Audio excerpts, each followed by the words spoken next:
रमता राम जपो रे प्राणी, अब तो सुन ले राम कहानी। कच्छ मच्छ कूड़म ना होते, धौल धरनी नहीं ध्यानी। चंद सूरज दो दीपक ना थे पवन और पानी। भाई कच्छ मच्छ ये कूड़म ना होते, धौल धरनी नहीं ध्यानी। चंद सूरज दो दीपक ना नहीं थे पवन और पानी। ब्रह्मा विष्णु महेश नहीं होते, नहीं लक्ष्मी नहीं गौरज रानी। सावत्री नहीं सनका। प्रभु राम देव भगवान अल्लाह खुदा ईश आदि नाम एक ही शक्ति के हैं। वो कैसा है, कहां है, कैसे मिलता है, किसने देखा है?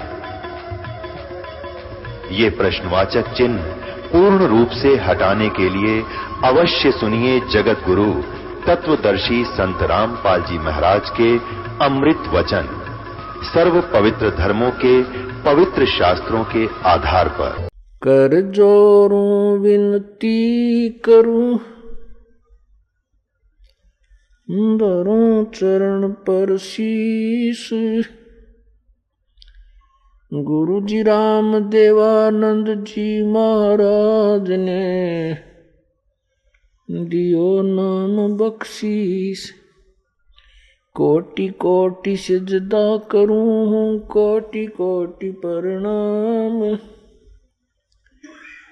चरण कमल में राखियो, मैं बांदी जाम गुलाम।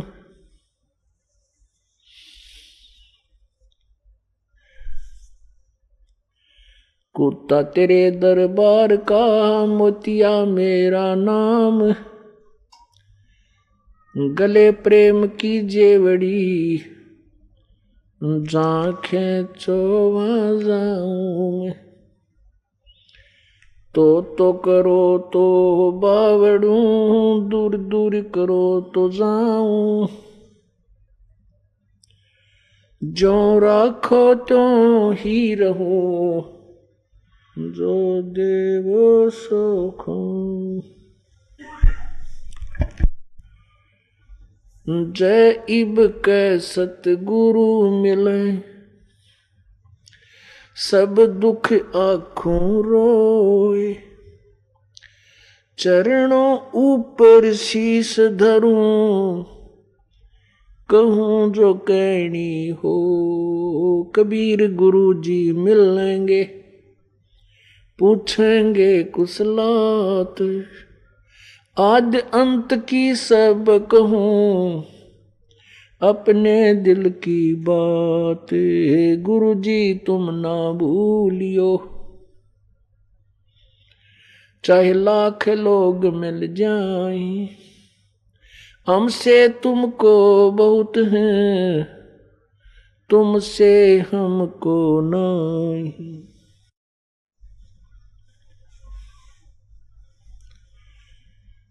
तुमरे विसारे क्या बने, मैं किसकी शरण में जाऊं। शिव बिरंच मुनि नारदा, इनके हृदय न समाऊं। अब गुण किए तो बहुत किए, करते न मानी हारे। बावे बंदा बख्श दियो, बावे गर्दन उतारे। अब गुण मेरे बाप जी, बख्शो गरीब नवाज। जो मैं पूत कपूत हूँ, बहुर पिता को लाज। मैं अपराधी जन्म का, नक्सक बरे विकार।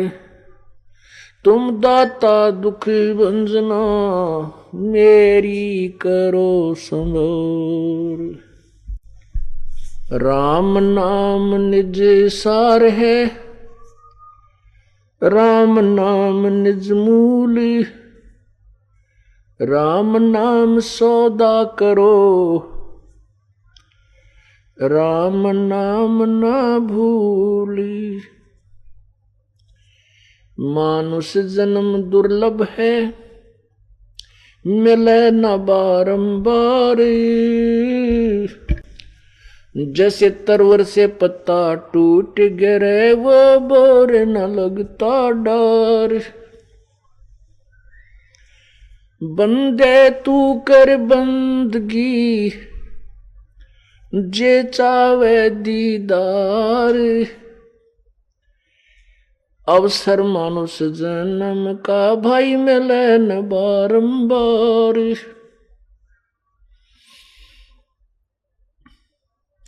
कबीर मानुष जन्म पाके, जो नहीं रटे हरि नाम। जैसे कुआ जल बिना, फिर बनवायो क्या काम। परमपिता परमात्मा सर्व सृष्टि रचनहार, कुल मालिक कबीर देव, कबीर साहब, अल्लाह कबीर, हक्का कबीर, सत कबीर,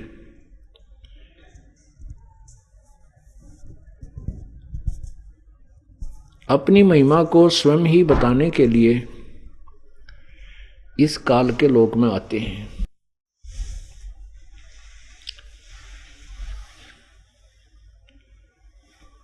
परमेश्वर पूर्ण ब्रह्म कबीर साहब जी प्रत्येक युग में प्रकट होते हैं। अपनी अमृत वाणी को, कबीर वाणी को अपने ही मुखारविंद से उच्चारण करके जनसाधारण को समझाते हैं, जिस कारण से वे प्रसिद्ध कवि की उपाधि प्राप्त करते हैं। इस बात का प्रमाण चारों वेद भी कहते हैं, बताते हैं। ऋग्वेद मंडल नंबर 9 सूक्त नंबर 96 और मंत्र नंबर 16 से लेकर 20 तक कबीर देव, कबीर परमेश्वर का विशेष विवरण है। उसमें यही स्पष्ट किया है कि वो पूर्ण परमात्मा, वो अमर प्रभु अपनी कबीर वाणी द्वारा अपने तत्व ज्ञान को स्वयं उच्चारण करता है और उसको कविताओं, लोकोक्तियों के माध्यम से बोलता है, जिस कारण से वो प्रसिद्ध कवियों में से प्रसिद्ध कवि भी होता है। प्रसिद्ध कवि की उपाधि भी प्राप्त करता है, परंतु वो होता है प्रभु, वो पूर्ण परमात्मा ही होता है। उस परमेश्वर के द्वारा उच्चारित बोली गई वाणी, उस सच्चिदानंद घन की वाणी, जैसे गीता जी अध्याय नंबर 4 के श्लोक नंबर 32 में आपने सुना कि जैसा कि श्लोक नंबर 25 से लेकर 29-30 तक जो विवरण है, अपनी अपनी साधना को सब श्रेष्ठ और पाप नाशक जानकर कर रहे हैं। कोई देवताओं की पूजा करता है, कोई हठ योग करता है, कोई निराहार रहकर ही अपनी साधना को उचित मानता है, यानी अल्पाहारी होकर के, और कोई केवल कट्टर अहिंसावादी जो व्रत करता है। उन सभी को अपनी अपनी साधनाओं को पाप नाशक ही जानते हैं, इसलिए वो करते रहते हैं। गीता जी अध्याय नंबर 4 के मंत्र 32 में स्पष्ट किया है कि इसी प्रकार ऐसा ही ज्ञान उस सच्चिदानंद घन परमात्मा की वाणी में विस्तार से कहा गया है, जिसमें वो ज्ञान जो पहले वाले जो साधना करते हैं, जो ना करने की होती है, वो भी विवरण है। उसके विषय में बताया कि ये व्यर्थ है। तो उस तत्व ज्ञान को, उस अमर वाणी को तत्वदर्शी संतों से समझो, प्राप्त करो, फिर जैसे वो बताएं ऐसे करो। तो वही अमरवाणी ऋग्वेद मंडल नंबर 9 सूक्त नंबर 96 यानी 96 और मंत्र नंबर 16 से 20 में स्पष्ट किया है कि प्रभु आप अपने वास्तविक नाम से हमें परिचित कराएं। आपका वास्तविक नाम क्या है और किस नाम से मोक्ष हो सकता है। उसमें स्पष्ट किया है कि वो परमात्मा शिशु रूप धारण करता है। जब वो प्रकट होता है किसी मां से जन्म नहीं लेता, स्वयं प्रकट होता है और जब बड़ा होकर के कुछ बालापन से ही वो अपने अमृत ज्ञान अमर वाणी को कबीर वाणी को बोलता है और वो परमात्मा तीसरे मुक्ति धाम में रहता है, सत्यलोक में रहता है।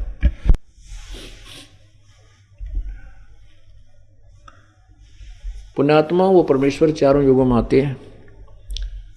सतयुग में उनका नाम सत्सुकृत रहता है, त्रेता में उनका नाम मुनिंदर ऋषि होता है, द्वापर में परमेश्वर करुणामय नाम से वेल नोन होते हैं, सुप्रसिद्ध होते हैं, और कलयुग में वे कबीर नाम से प्रसिद्ध होते हैं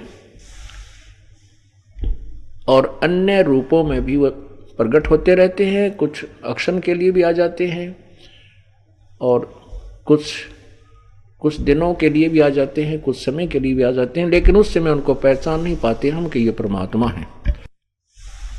क्यों नहीं पहचान पाते? क्योंकि हम प्रभु की परिभाषा से अपरिचित होते हैं, क्योंकि हमारे को केवल अज्ञान सुनाया गया होता है, ज्ञान नहीं। जैसा कि आप सुबह के सत्संग में सुन रहे थे, कबीर परमेश्वर जी अपनी प्यारी आत्मा धर्मदास साहिब जी को अपनी महिमा आप ही बता रहे हैं और यही प्रमाण अथर्ववेद कांड नंबर 4 सूक्त नंबर 1 मंत्र नंबर 1 से 7 में स्पष्ट किया है कि वो कबीर नाम का परमेश्वर सारी सृष्टि का रचनहार है। उसने सबसे पहले ब्रह्मांडों की रचना की, उसके बाद ज्योति निरंजन की रचना की, उसके बाद माया को उत्पन्न किया, इस दुर्गा को। और वो परमात्मा अपने द्वारा रची हुई सृष्टि को स्वयं ही ठीक ठीक बताता है, अन्य कोई नहीं बता सकता। जैसा कि आपने सुना था सुबह के परमात्मा कह रहे थे कि वेद मेरा भेद है और मैं ना वेदन के माही, और जौन वेद से मैं मिलूं वो वेद जानते नहीं। कि चारों वेद मेरे ही विषय में जानकारी दे रहे हैं, लेकिन वेदों में मेरी प्राप्ति का साधन नहीं है, मेरी प्राप्ति की विधि नहीं है। उसके लिए लिखा है जैसे कि वो परमात्मा स्वयं आकर ही अपने पाने की विधि बताते हैं। अब वो प्रसंग चल रहा है कि वो परमात्मा स्वयं ही आकर बता रहे हैं और इसी का समर्थन हमारे पवित्र सदग्रंथ कर रहे हैं।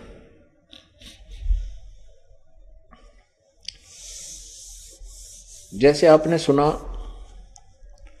सुबह के सत्संग में, दास आपको बता रहा था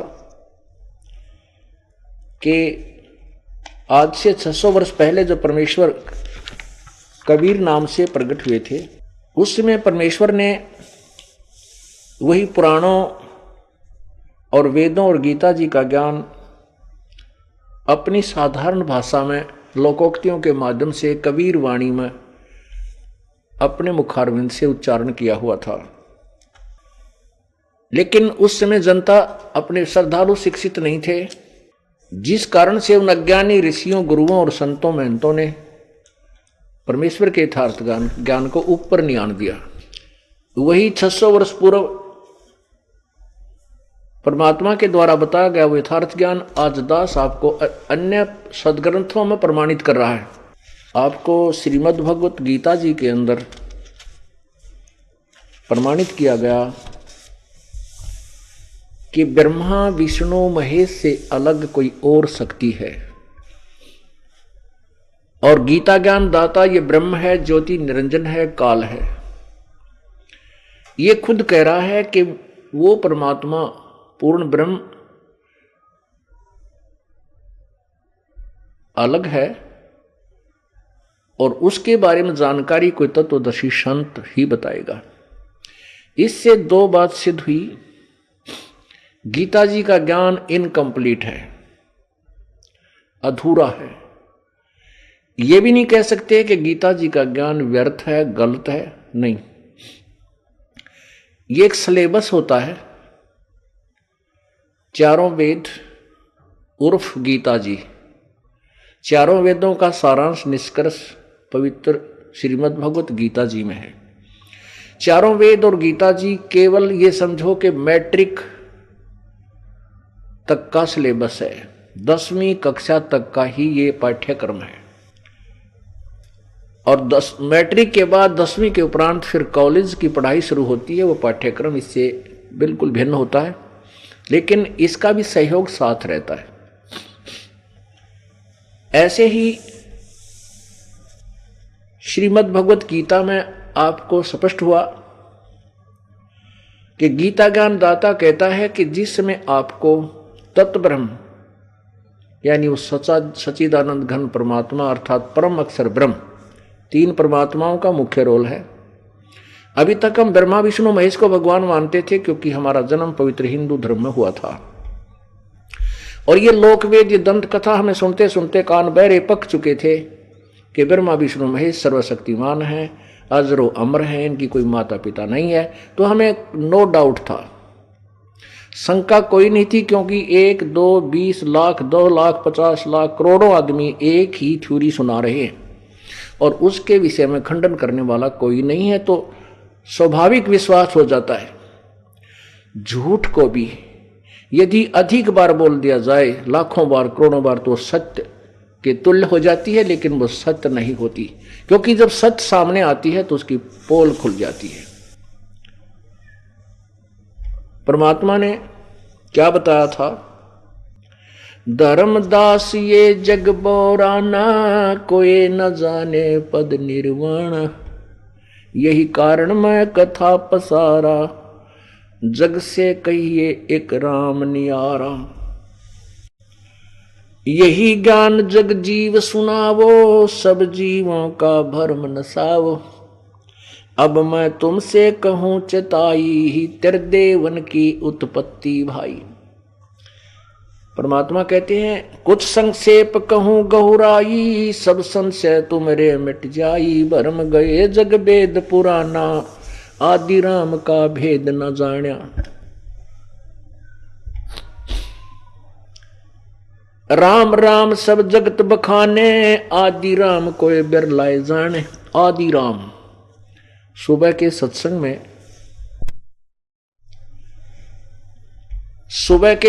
में आदि राम प्रमाणित किया था श्रीमद् भगवत गीता जी में कि वो आदि राम कौन है? परम अक्षर ब्रह्म, गीता ज्ञान दाता से अन्य है। बस श्रीमद् भगवत गीता में सुबह के पूरे विवरण में 2 घंटे के सत्संग में आपको इतना ही सिद्ध किया था कि गीता ज्ञान दाता से कोई और परमात्मा है जो समर्थ शक्ति है, जिसके विषय में गीता ज्ञान दाता प्रभु भी कह रहा है कि उसकी शरण में जा तो परम शांति और शाश्वत स्थान को प्राप्त होगा। अब परमात्मा स्वयं कह रहे हैं 600 वर्ष पहले ये वाणी बोली गई थी जो दास आपको सुना रहा है, उसी परमेश्वर का, कबीर जी का दिया हुआ ये अनमोल ज्ञान है। अब वो परमात्मा क्या बता रहे हैं?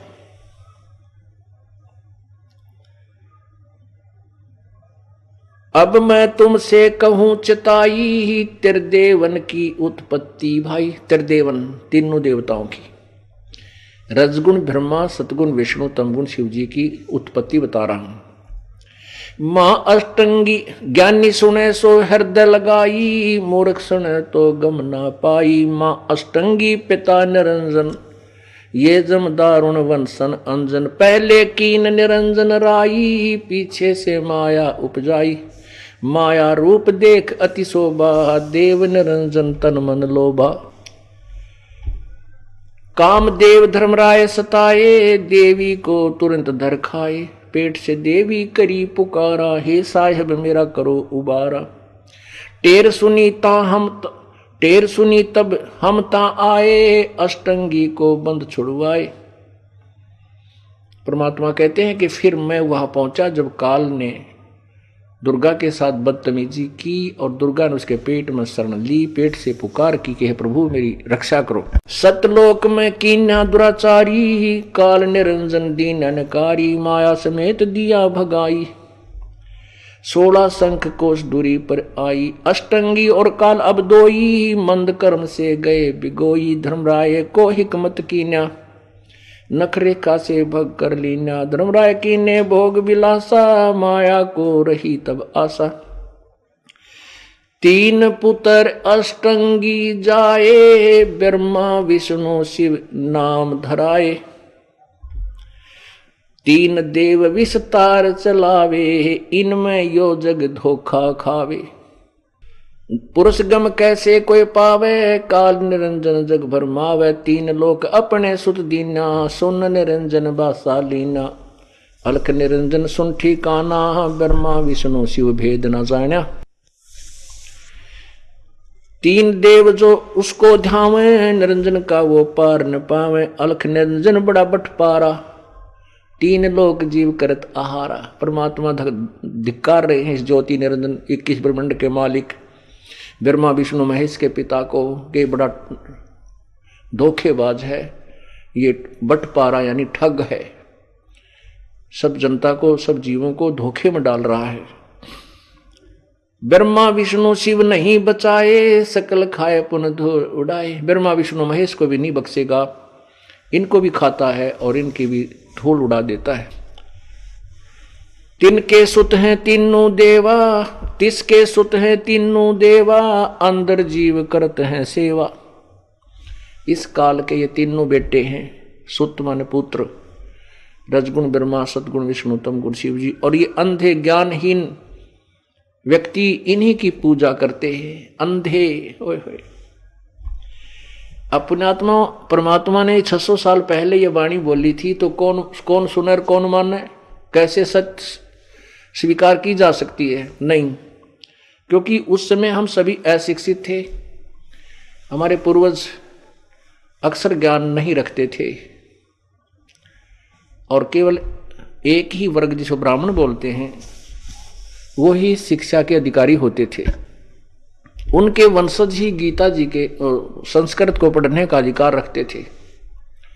तो उस समय ये बात कहना कि ब्रह्मा विष्णु महेश के माता पिता हैं और ये नासवान हैं, ये पूजा के योग नहीं है, अंधे लोग मूर्ख लोग ब्रह्मा विष्णु महेश की पूजा करते हैं, तो पुण्यात्माओं सचमुच पिटने का काम था। और परमात्मा ने उस समय भी कहा, और प्रभु के साथ बहुत बदतमीजियां की गई। उनकी लीला, उनको दिए गए कष्ट को आज यदि हम पढ़ें और देखें विवेक के साथ तो कलेजा मुंह को आता है, उस मालिक के साथ हमने इतना जुल्म किया था। उसका मुख्य कारण यही था कि जनता अशिक्षित थी और सभी ने परमेश्वर का साथ छोड़ दिया था, जबकि 64 लाख शिष्य उस समय परमेश्वर कबीर जी के हो चुके थे। वो ज्ञान से नहीं हुए थे, वो दुखों का निवारण होने से, समाधान से उनके पीछे अनुयायी बने थे। वो समर्थ शक्ति थी कबीर परमेश्वर, और जो भी दुखी प्राणी उनके दरबार में उनके संपर्क में आया वो तुरंत स्वस्थ हो जाते थे। कोई रोगी था स्वस्थ हो जाता, कोई पुत्रहीन था पुत्र मिल जाता, संतानहीन था संतान मिल जाती, और कोई निर्धन था वो धनवान हो जाता था। क्योंकि परमात्मा समर्थ शक्ति अपने कोटे से उनको उनकी किस्मत से बाहर देते थे, क्योंकि किस्मत में तो उनका था ही नहीं, ब्रैन माटी हो रही थी, वो दुख पर दुख ठा रहे थे, कोई घर का कोई व्यवस्था नहीं थी, वित्तीय हालत कमजोर थी। जब परमात्मा की शरण में आए तो उन्होंने पहले अपने कोटे से उनको सुख दिए और फिर उनको कहा बेटा तुम स्वयं धनी बनो, ये कमाई करो, ये मंत्र जाप करो, सत्यनाम का जाप करो। सतनाम कोई जाप नहीं है, वह सतनाम 2 मंत्र से बनता है, जिसमें एक ओम अक्षर है और दूसरा तत् शब्द है, तत् अक्षर है, जो कि ये दास बताएगा, वो संकेतिक है। और तीसरा सत, वो सार नाम है, वो सत नहीं है, वो और मंत्र है। तो इस प्रकार वो मोक्ष लाभ होगा उस साधना से। तो परमात्मा के उस समय 64 लाख शिष्य हो गए थे और प्रभु ने एक लीला की थी। एक गणका को हाथी पर बैठा करके सारे बाजार घूमने लगे और हाथ में एक गंगा जल की बोतल लेकर, गंगा जल एक बोतल में भरकर शीशी में, और शराबी की तरह लीला करने लगे। हाथी पर बैठ के संत रविदास जी को हाथी चलाने वाला ड्राइवर बना लिया, पीलवान जिसे बोले, और लड़की को बीच में बैठा लिया। वो सुप्रसिद्ध वैसा थी उस देश काशी की, प्रत्येक व्यक्ति उसे परिचित था। और परमात्मा ने उस लड़की के कंधे पर हाथ रखा, पूरे भरे बाजार में घुमा दिया और एक हाथ से वो गंगा जल पी रहे थे। दुनिया सोच रही थी कि ये देसी शराब पीवे। तो उस समय वो 64 लाख शिष्य प्रभु की इस लीला से अक्षुब्ध हो गए, परमात्मा को नहीं पहचान सके और सभी के सभी परमात्मा से विमुख हो गए।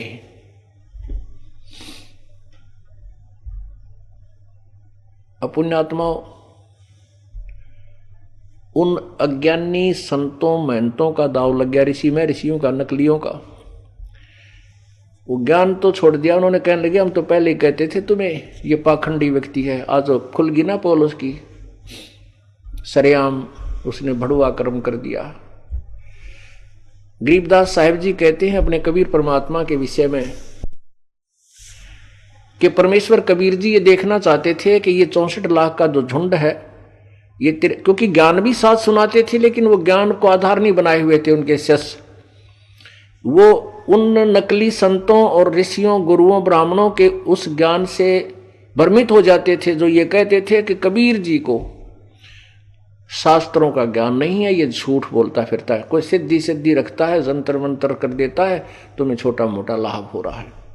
जबकि ऐसी अनहोनी कर रहे थे परमेश्वर के परमात्मा बिना कोई कर नहीं सकता। लेकिन हमारी तुच्छ बुद्धि, जीव संज्ञा प्रभु को नहीं पहचान सकी।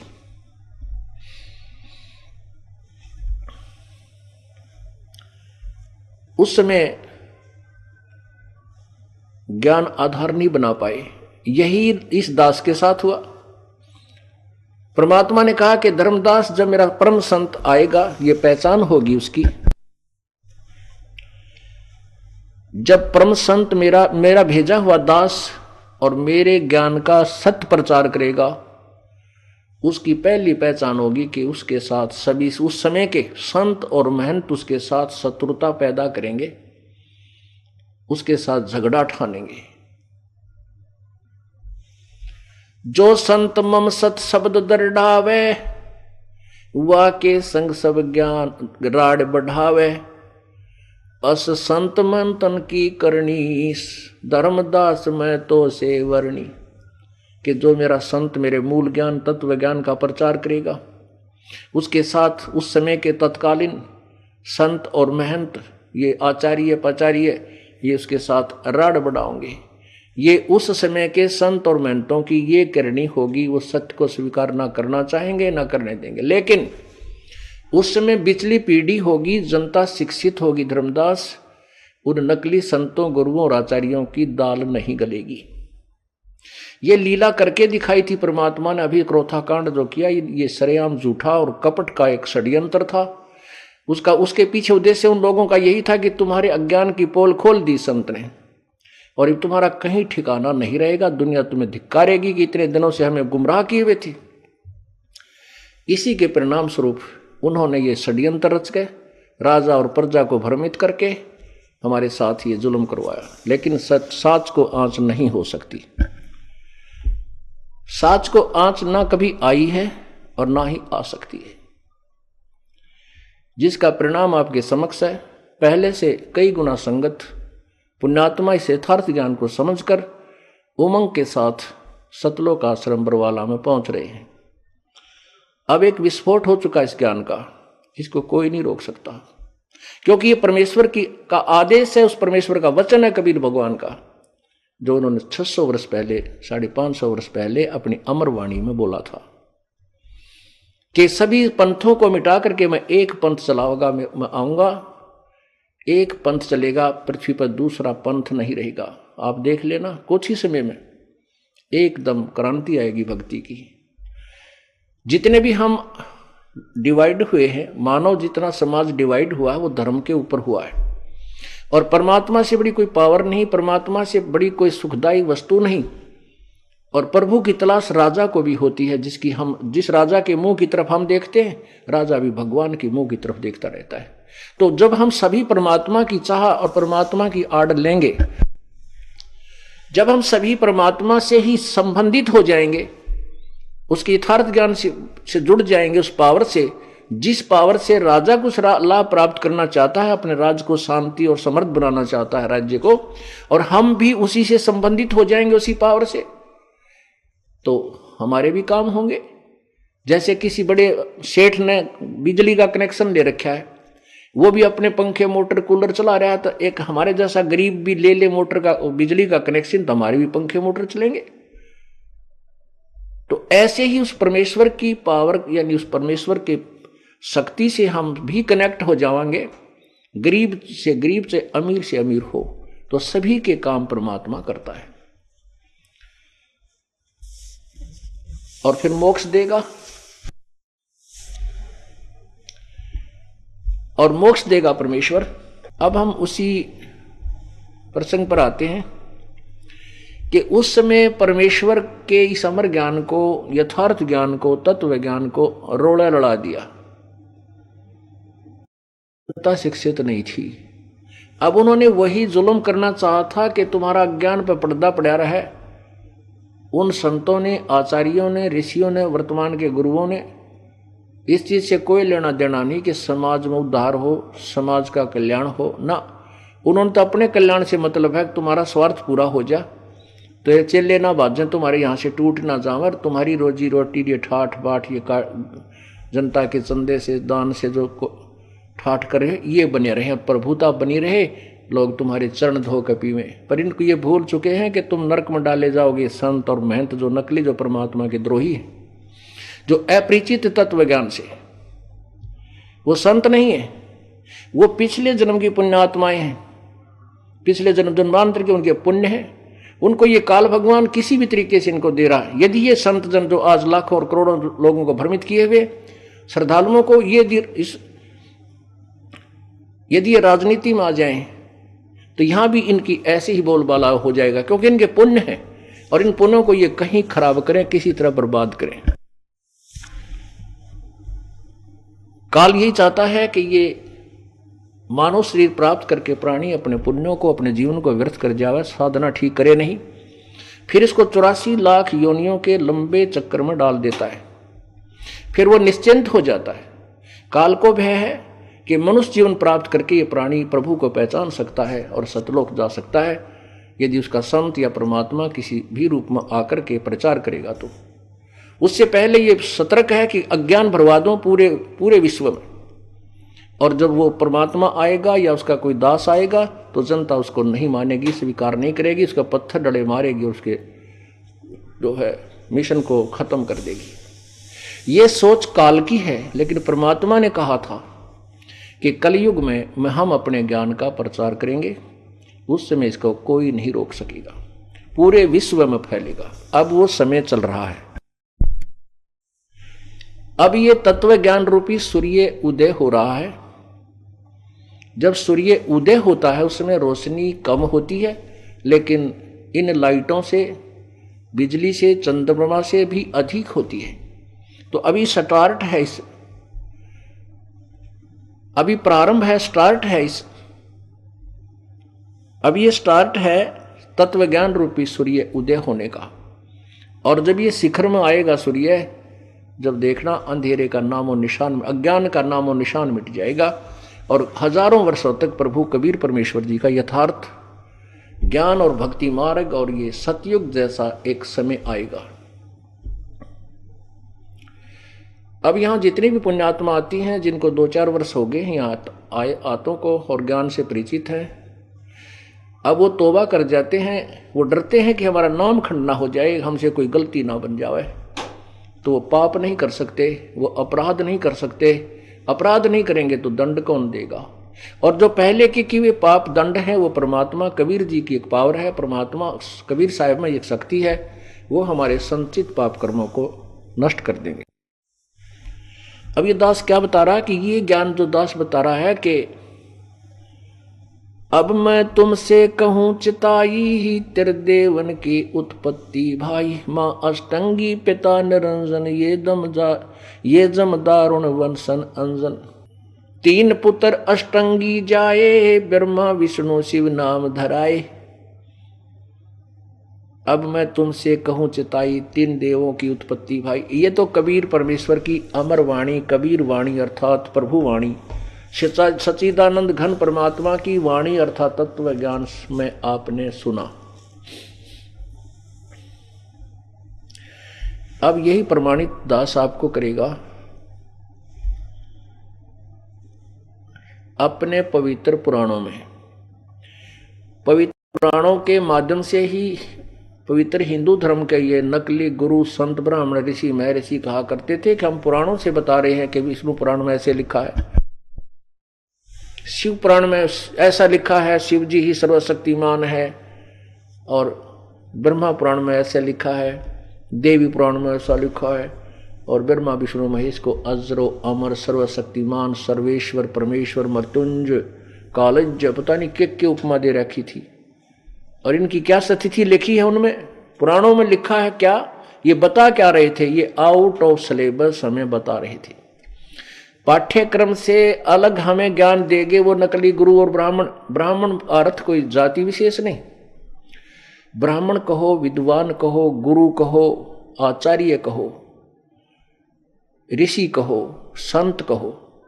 तो उस अब से कुछ समय पहले ब्राह्मण कहलाते थे जो कुछ भक्ति मार्गदर्शन करते थे, उसको ऋषि कहो चाहे संत कहो, और चाहे ब्राह्मण कहो विद्वान कहो।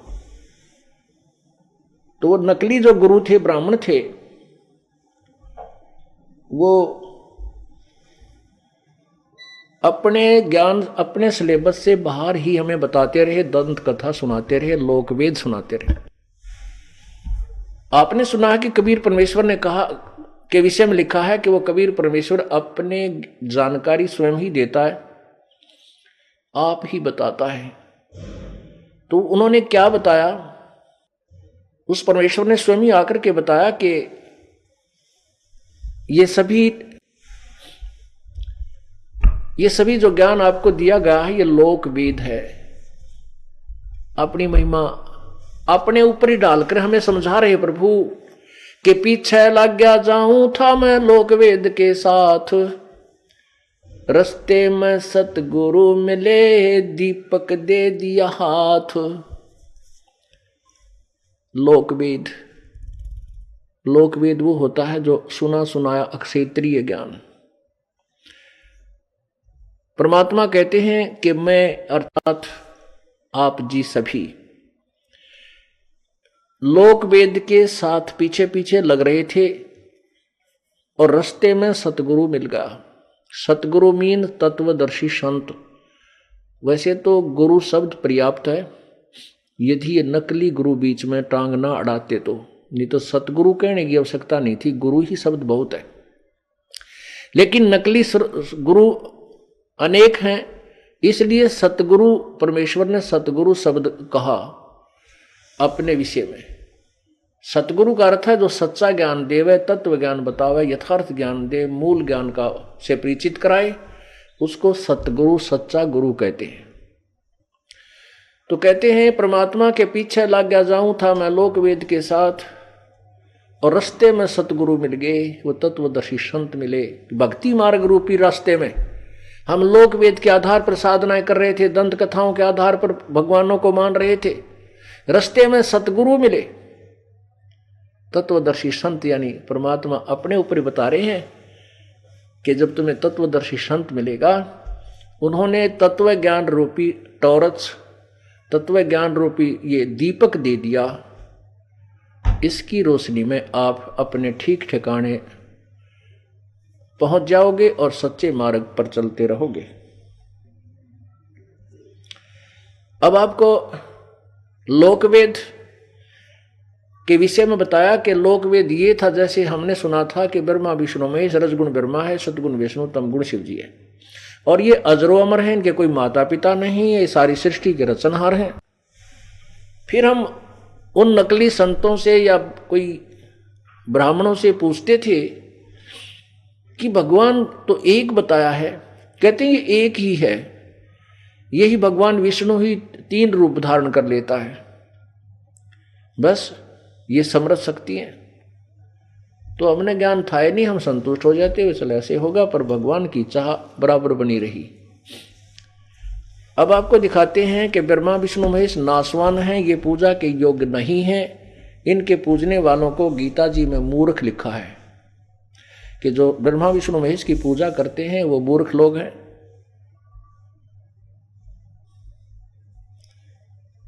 और यही बात परमात्मा ने कहा है कि इस काल के बेटे हैं ये तीनों देवा, ब्रह्मा विष्णु महेश, तिसके सुत हैं तीनों देवा, ये अंधे जीव करत हैं सेवा। सेवा माने पूजा। ज्ञानहीन अंधे लोग इन ब्रह्मा विष्णु महेश की पूजा करते हैं, ये पूजा के योग्य नहीं है, ये इष्ट रूप में मान्य नहीं है।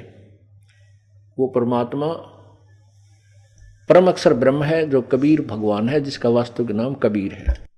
अब आपको पवित्र शिव पुराण में दिखाते हैं सृष्टि रचना के विषय में, जो कबीर परमेश्वर जी ने 600 वर्ष पहले बोली थी, और आज वो सदग्रंथ हमें प्रमाणित कर रहे हैं।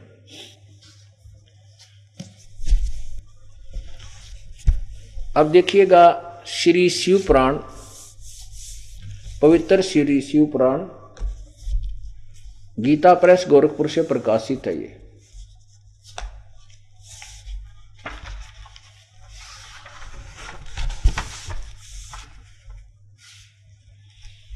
ये देखिएगा संक्षिप्त शिव पुराण, और इसके कौन संपादक हैं? हनुमान प्रसाद पोदार। अभी आपने देखा इनका संपादक कौन है? संपादक हनुमान प्रसाद पोदार। और ये कहाँ से प्रकाशित है? ये प्रकाशक में मुद्रक हैं गीता प्रेस गोरखपुर, गोविंद भवन कार्यालय, कोलकाता का संस्थान। इसके अध्याय नंबर 6 में रुद्र संहिता, ये देखिए अध्याय नंबर 5 यहाँ समाप्त होता है और अध्याय नंबर 6 यहाँ प्रारंभ होता है, और इसके ये रुद्र संहिता 99 पृष्ठ से हम प्रारंभ करेंगे। ये 6ठा अध्याय है रुद्र संहिता का। नारद जी ने अपने पूज्य पिताजी ब्रह्मा जी से पूछा था, ये यहां पर प्रकरण इसी का चल रहा है। ये सारी कहते हैं, ये सब मुझे कथा सुना, कैसे इनका जन्म हुआ, कौन कौन। अच्छा, यहां से उत्तर देते हैं। ब्रह्मा जी ने उत्तर दिया नारद जी को, कहा ब्रह्मन देव शिरोमणे, तुम सदा समस्त जगत के उपकार में ही लगे रहते हो। तुमने लोगों के हित की कामना से बहुत उत्तम बात पूछी है। आगे देखिए, जिस समय समस्त चराचर जगत नष्ट हो गया था, सर्वत्र केवल अंधकार ही अंधकार था, न सूर्य दिखाई देते थे न चंद्रमा, अन्य ग्रहों और नक्षत्रों का भी पता नहीं था, न दिन होता था न रात, अग्नि पृथ्वी वायु और जल का भी की सत्ता नहीं थी। उस समय तत् सत ब्रह्म, इस श्रुति में जो सत्य सुना जाता है एकमात्र वही शेष था। अब प्रश्न नंबर 100 पर आप पढ़िएगा। जिस परब्रह्म के विषय में ज्ञान और अज्ञान से पूर्ण उक्तियों द्वारा इस प्रकार ऊपर बताए अनुसार विकल्प किए जाते हैं। अब पुण्यात्माओं देखो, पुराण का वक्ता स्वयं कहता है कि कुछ तो ज्ञान कुछ अज्ञान के द्वारा जो भी कहा जाता है वो मैं तुझे सुनाता हूं। इससे एक तो सिद्ध ये हुआ कि पुराण का वक्ता पूर्ण ज्ञानी नहीं है। कौन है पुराण का वक्ता? ब्रह्मा। फिर भी ब्रह्मा जी ने कुछ तो परमेश्वर से सुना हुआ ज्ञान जो कि उन्होंने परमेश्वर ने आके स्वयं बताया था, लेकिन ब्रह्मा जी ने अपने अभिमानवश और काल की प्रेरणावश स्वीकार नहीं किया था। उसका कुछ अंश स्वयं जरूर घोट लिया था। अब इसीलिए विचलित सा ज्ञान कहते हैं, कभी ब्रह्म कहते हैं, कहीं परब्रह्म कहते हैं। इसी को किसको? शिव को। ये काल के जाल आपको विस्तार से समझाया जाएगा तब ये समझ में आएगा। अब देखना, जिस परब्रह्म के विषय में ज्ञान और अज्ञान से पूर्ण उक्तियों द्वारा ऊपर बताए अनुसार विकल्प किए जाते हैं, उसने कुछ काल के बाद, समय के बाद द्वितीय की इच्छा प्रकट की। उसके भीतर एक से अनेक होने के का संकल्प उदित हुआ। तब उस निराकार परमात्मा ने अपनी लीला शक्ति से अपने लिए मूर्ति की कल्पना की। ये देखो, जो मूर्ति रहित परब्रह्म है उसकी मूर्ति चिन्मय आकार भगवान सदाशिव हैं। अर्वाचीन और प्राचीन विद्वान उन्हीं को ईश्वर कहते हैं। उस समय एकाकी रहकर सब इच्छा अनुसार विहार करने वाले उन सदाशिव ने अपने विग्रह से स्वयं ही एक स्वरूप भूता शक्ति की सृष्टि की, जो उनके अपने श्री अंग से कभी अलग होने वाली नहीं थी। उस पराशक्ति को प्रधान, ये प्रकृति शब्द और प्रधान शब्द याद रखना। ये गीता जी में सिद्ध करेगा ये दास कि ब्रह्मा विष्णु महेश इस प्रकृति से, दुर्गा से उत्पन्न हुए हैं। गीता जी में लिखा है। उस पराशक्ति को प्रधान प्रकृति गुणवती माया बुद्धि तत्व की जननी तथा विकार रहित बताया है। उस शक्ति, वह शक्ति अंबिका कही गई है। उसी को प्रकृति सर्वेश्वरी त्रिदेव जननी। अब मैं तुमसे कहूं चिताई, त्रिदेवन की उत्पत्ति भाई। परमात्मा बता रहे हैं कि इन तीनों देवताओं की उत्पत्ति बताता हूं। और वही त्रिदेवन की जननी कौन है? मां अष्टंगी, पिता निरंजन, ये जम दारुण वंशन अंजन। तीन पुत्र अष्टंगी जाए, ब्रह्मा विष्णु शिव नाम धराए। आज से 600 वर्ष पहले परमेश्वर ने ये सत्य ज्ञान दिया था, ये तत्व ज्ञान दिया था, लेकिन ये नकली गुरुओं ने, ब्राह्मणों ने हमें इतना मिसगाइड कर दिया कि हम परमात्मा की उस तत्व ज्ञान को नहीं समझ नहीं सके। आज वही ज्ञान हमारे सदग्रंथ सेकंड कर रहे हैं, प्रभु के ज्ञान को प्रमाणित कर रहे हैं, समर्थन कर रहे हैं। पुण्यात्माओं, वो पूर्ण परमात्मा थे और वो अज्ञानी लोग थे जो उनको अशिक्षित कहा करते थे। अब क्या बता रहे हैं? ये आपकी पवित्र पुराण बोल रही है, शिव पुराण, रुद्र संहिता अध्याय नंबर 6 आपको सुना रहे हैं, प्रश्न नंबर 100 पे, गीता प्रेस गोरखपुर से प्रकाशित। सुनिएगा। उसी को प्रकृति सर्वेश्वरी त्रिदेव जननी नित्या और मूल कारण भी कहते हैं। सदाशिव द्वारा प्रकट की गई। सदाशिव ये काल है, ज्योति निरंजन है, उसके द्वारा प्रकट की। परमात्मा ने उसके पेट से निकाली थी। उस शक्ति के 8 भुजाएं हैं। हो गया स्पष्ट, अष्टंगी है वो। एकाकी होने पर वह माया संयोगवत अनेक। ये देखो, वेद एकनी होने पर वह माया संयोग वसात अनेक हो जाती है। जो सदाशिव हैं, इस काल की तरफ संकेत है, उन्हें परम पुरुष ईश्वर शिव शंभु और महेश्वर कहते हैं। वे,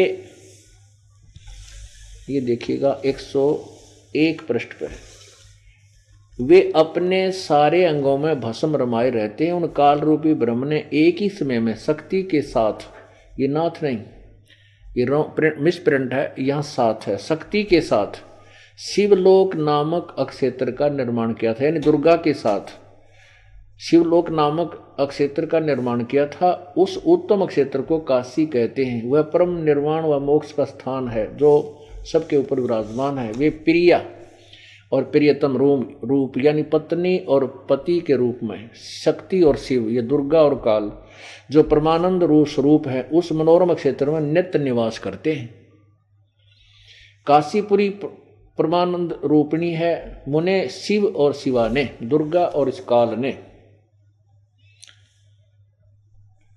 यहां देखिएगा, हाँ, दुर्गा और काल ने, शिव और शिवा ने प्रलय काल में भी कभी उस क्षेत्र को अपने सानिध्य से मुक्त नहीं किया। देव्र से एक समय उस आनंद मन में रमण करते हुए शिवा यानी दुर्गा और शिव ये काल मन में यह इच्छा हुई कि किसी दूसरे पुरुष की सृष्टि करनी चाहिए, जिस पर यह सृष्टि संचालन का महान भार रखकर हम दोनों केवल काशी में रहकर इच्छानुसार विचरे और निर्वाण धारण करें।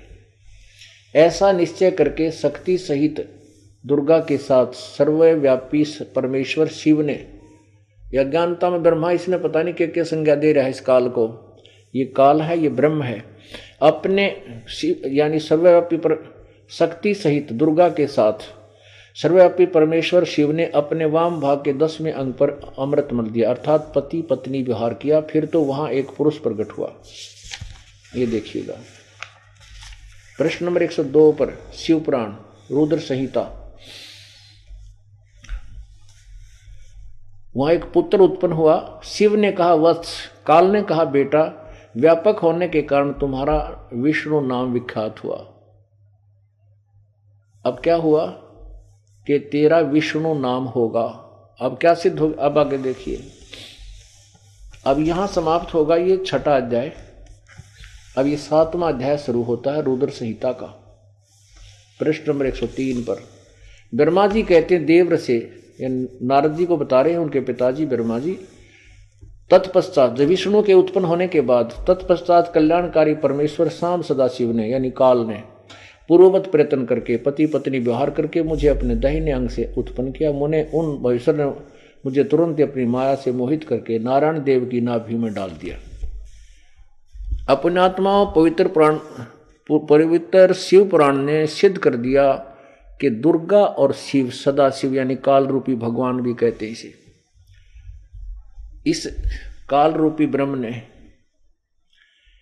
इन दोनों ने अपने संयोग से पति पत्नी व्यवहार से विष्णु और ब्रह्मा की उत्पत्ति की। ये तो स्पष्ट हुआ। अब ये पुराण का जो वक्ता है और फिर अनुवादक है, ये चक्कर में पड़ गया कि अभी भगवान शिव से शिव की उत्पत्ति कैसे लिखूं। इसलिए इन्होंने अनुवाद करते समय शिव पुराण में हिंदी अनुवाद करते समय कुछ गोलमाल कर दिया, लेकिन ये फिर भी छुपा नहीं सके। आगे देखिएगा इसी अध्याय नंबर 9 के रुद्र संहिता, ये वही रुद्र संहिता है, अध्याय नंबर 9, इसके एंड में कति लास्ट में 108 पृष्ठ पे 110 पृष्ठ पे 110 पृष्ठ पे अध्याय 9 में यहाँ क्या लिखा है कि इस प्रकार ब्रह्मा विष्णु और रुद्र इन तीनों देवताओं में गुण हैं, परंतु शिव गुणातीत माने गए हैं। अब 4 हो गए ना, ब्रह्मा विष्णु और रुद्र, ये तो गुण है, रजगुण ब्रह्मा, सदगुण विष्णु, तमगुण शिव जी, और ये शिव ये काल है, ये गुणातीत माने गए हैं। अभी हमने सिर्फ यहां ये देखना है कि ये 4 हो गए, ब्रह्मा विष्णु महेश से अलग हो गए। ब्रह्मा विष्णु महेश से अब ये और है अलग एक चौथा भगवान जो इनका पिता है, सिद्ध हुआ। अब ये तो है शिव पुराण, और ये इन्होंने थोड़ा सा भ्रमित कर दिया इसमें। अब आपको दिखाते हैं संस्कृत सहित शिव पुराण।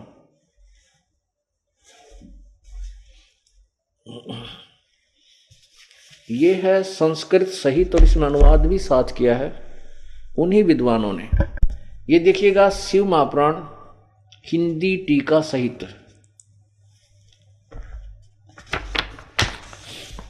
श्री शिव महापुराण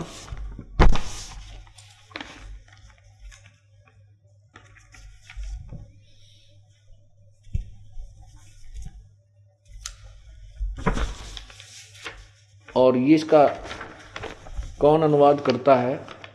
विद्या आवृधि पंडित ज्वाला प्रसाद जी मिश्र कृत, हिंदी टीका सहित, खेमरा श्री कृष्णदास प्रकाशन बंबई। अब देखना इसके रुद्र संहिता अध्याय नंबर 2 में 1 में ये देखना, रुद्र संहिता ये शिव पुराण है, ये है रुद्र संहिता भाग 2 अध्याय नंबर 1। इसके मंत्र नंबर 17 में क्या लिखा है? ब्रह्मा विष्णु महेश ये तीनों देवता शिव के अंग से प्रकट हैं। महेश उनमें पूर्णांश स्वयं शिव ही हैं। अब देखो इनकी अकल अनुवाद करता है कि ब्रह्मा विष्णु महेश ये तीनों देवता शिव के अंग से प्रकट हैं। और फिर ये उड़ जा रहा है कि महेश उनमें पूर्णांश स्वयं शिव ही हैं। कौन बोल रहा है? ब्रह्मा बोल रहा है। बोल ब्रह्मा, जब ब्रह्मा जी उत्पन्न हुए, कहते हैं जब मैं प्रकट, मैं कमल के फूल पर बैठा पाया, जब मेरी उत्पत्ति हुई, मुझे नहीं मालूम है कहाँ से उत्पन्न हुआ। तो इससे सिद्ध है कि ये कंप्लीट नॉलेज नहीं रखता। ब्रह्मा जी